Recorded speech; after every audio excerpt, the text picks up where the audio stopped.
tout à fait. Philippe, et il y a déjà Anne-Cécile qui a parlé que c'était important d'un petit peu de réorganiser sa cuisine. Et je crois que tu as des idées à ce sujet sur le frigo, le petit matériel qu'on a utilisé, justement, en particulier quand on a des altérations du goût et de l'odeur. Alors, et puis aussi sur les modes de cuisson. Donc, est-ce que tu veux bien nous en dire un peu plus? Tout à fait.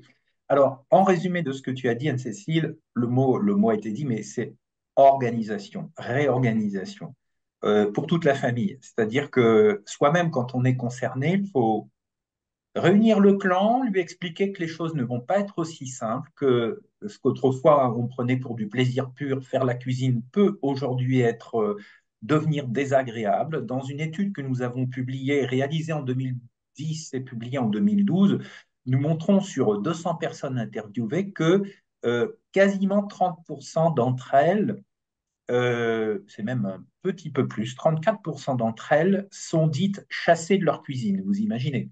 Donc, parce que justement, quand on n'a plus le goût à rien, ben, on n'a pas envie de cuisiner. Rajouter à cela, effectivement, les problématiques d'odeur qui sont en lien avec tout ce qui est, comme on dit, palatabilité, les fragrances, les odeurs, etc. Bon, on n'a plus envie de cuisiner. Alors, on peut comprendre que l'on démissionne. Et c'est là que la place de l'aidant, ça a été dit, devient extrêmement importante. Et je voudrais rajouter un mot sur la place de l'aidant, sachant que l'aidant peut être aussi, il faut le dire, un enfant ou une personne plus âgée que soi ou du même âge que soi. Et dans la préparation de toutes ces années, depuis 2010, nous travaillons avec euh, un groupe de personnes concernées par la maladie qui nous apprennent tout, hein. Ce sont eux les experts. Il y avait donc une petite fille qui est restée avec nous. Je l'ai connue à l'âge de 9 ans et pendant 5 ou 6 ans, elle a accompagné sa mère qui n'arrivait plus à faire à manger et elle est venue dans le groupe de travail et a engrangé plein d'informations qu'elle a ensuite utilisées au quotidien. Et c'est pas simple hein, quand on est un enfant de cuisiner pour sa maman. Et donc, l'aidant aussi, quelquefois, il peut être frustré parce que un plat va plaire, parce que le goût intéresse. Oui, sauf que est arrivée la xème séance de chimiothérapie ou autre, hein, de traitement, et là, l'aidé dit, ben non, j'en veux pas, ça me plaît pas, c'est pas bon. Alors, et c'est plutôt violent, ce n'est pas bon. Bon. Et ce qui fait que, alors que la semaine d'avant, ce plat a pu plaire, au contraire, il était réclamé par le patient.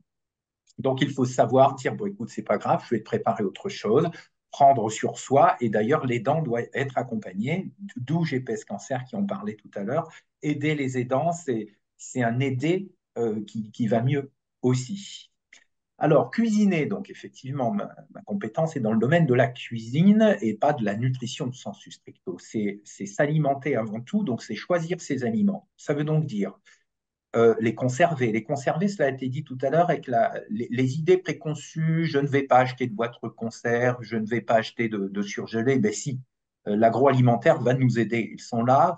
Alors, même si on peut entendre dire que dans une boîte de conserve, on a moins de nutriments que dans un aliment natif. Et alors, manger avant tout, on l'a dit, aux heures décalées aux besoins. Il est 16 heures. Mais j'avais pas pu manger ce midi parce que j'étais pas bien.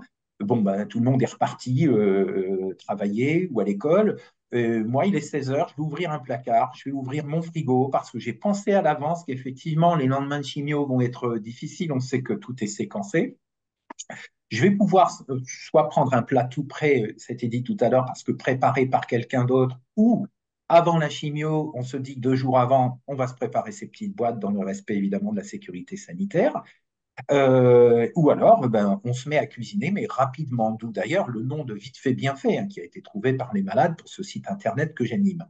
Et donc l'idée, c'est voilà, que son frigo ne soit pas chargé d'odeur, donc pensez à une eau citronnée, pensez à du bicarbonate dans l'eau, à du vinaigre blanc qui va assainir les odeurs d'un réfrigérateur. Pensez à le charger de différents produits effectivement qui vont vous être utiles. Je pense à des produits laitiers qui vont pouvoir être, on va en parler tout à l'heure, dans un dessert que l'on avait donc travaillé dans le cadre de la préparation de cette session de ce soir dans la la vidéo dans l'atelier de cuisine que nous avons fait avec les deux dames qui se sont présentées tout à l'heure. On a un produit laitier, ben, c'est bien d'en avoir parce que en plus on parlait du goût, mais le produit laitier peut être neutre en soi. Et à ce moment-là, il s'intègre dans une entrée, un plat, un dessert. D'avoir toujours une étagère avec des épices qui vont permettre, dans la gestion du goût, de ne pas avoir à rajouter trop de sel, parce que la nutritionniste va peut-être aussi vous conseiller à ce moment-là de ne pas avoir mettre trop de sel en fonction des traitements ou des médicaments accompagnant les traitements anticancéreux. À ce moment-là, se tourner vers des épices ou des herbes aromatiques peut être intéressant, mais Anne-Cécile l'a dit, il ne faut pas non plus qu'il y ait trop d'odeur dans la cuisine. Donc, va-t-on mettre des pots de fleurs avec les plantes par elles-mêmes qui pourraient être odoriférantes, ben, peut-être pas. Ce qui me fait dire que les plantes et épices peuvent, vous le savez, se sécher et donc d'avoir des pots à l'abri de la lumière une petite armoire et non pas sur l'étagère vont être intéressants. Ça se congèle aussi très bien, du persil hein, déjà haché, s'achète dans le commerce. Je vous dis, l'industriel eh bien, a fait pas mal de choses qui puissent nous aider. Ben, on l'a dit, si on a une paresthésie, donc ce syndrome pied-main qui fait que lorsque l'on touche une poignée de frigo qui peut être en métal ou des couverts qui sont en métal, ben, trouvez-vous une petite paire de gants toute simple à 1 euro, 2 euros si vous vous faites avoir dans des solderies et vous prenez ces gants pour tenir des couverts ou ouvrir la porte du réfrigérateur, utiliser des couverts en plastique, utiliser des choses qui se lavent facilement. N'allez pas vous acheter des robots qui vont coûter une fortune et être un peu longuets à nettoyer. Prenez des choses simples pour couper les aliments.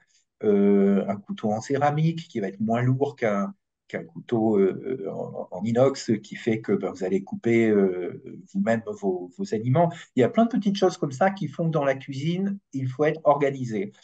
Ayez un tiroir à vous avec tout votre petit matériel en disant ça, voyez, c'est à moi. Donc, on ne touche pas. On ne touche pas parce que le jour où vous en aurez besoin et que vous êtes tout seul ou toute seule, ben, il n'y aura pas le bon couteau au bon endroit. Faites attention aux poubelles aussi où on y jette tout et n'importe quoi et que regardez une simple pelure de banane comme ça, c'est très odoriférant dans la cuisine et bon ben va falloir gérer. Donc c'est toute la petite tribu qui doit s'approprier tout ça.